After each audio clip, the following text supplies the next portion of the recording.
கர்த்தருடைய பரிசுத்த நாமத்தினாலே இதை பார்த்து கொண்டிருக்கிற யாவரையும் ஜெயஜி ஷைனா சேனல் மூலமாய் உங்களை வாழ்த்தி வரவேற்கிறேன். சங்கீதங்களின் புஸ்தகம் 89 வசனம் 21.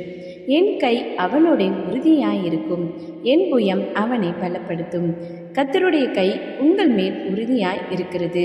தேவனுடைய விரல் எகிப்தின் மந்திரவாதிகளை கலங்கடிக்குமானால் தமது பிள்ளைகளுக்காய் நீட்டப்பட்டிருக்கிற கர்த்தரின் கரம் பயங்கரமானவைகளை நடப்பிக்கும். நம்மை பலப்படுத்துகிற கர்த்தருடைய கரம் நம்மீது இருக்கிறது. கர்த்தர் கரம் என் மேலங்க, கடுகளவு பயமில்லைங்க. கர்த்தர் கரம் என் மேலங்க, கடுகளவு பயமில்லைங்க. ஆமென், ஹல்லேலூயா. கர்த்தர் உங்களையும் உங்கள் குடும்பங்கள் யாவரையும் ஆசீர்வதிப்பாராக.